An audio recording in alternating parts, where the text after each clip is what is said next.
Daily tips by doctor અભય દેસાઈમાં આજની tips છે કફ દૂર કરનાર ઘરગથ્થુ ઉપચાર.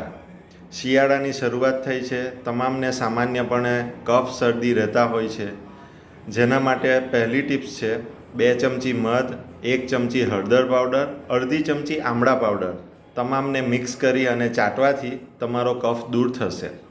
બીજી ટિપ્સ છે 1 ગ્લાસ સંતરાનો રસ, જેમાં 2 મોટી ચમચી મધ ઉમેરીને પીવાથી પણ તમારો કફ દૂર થશે.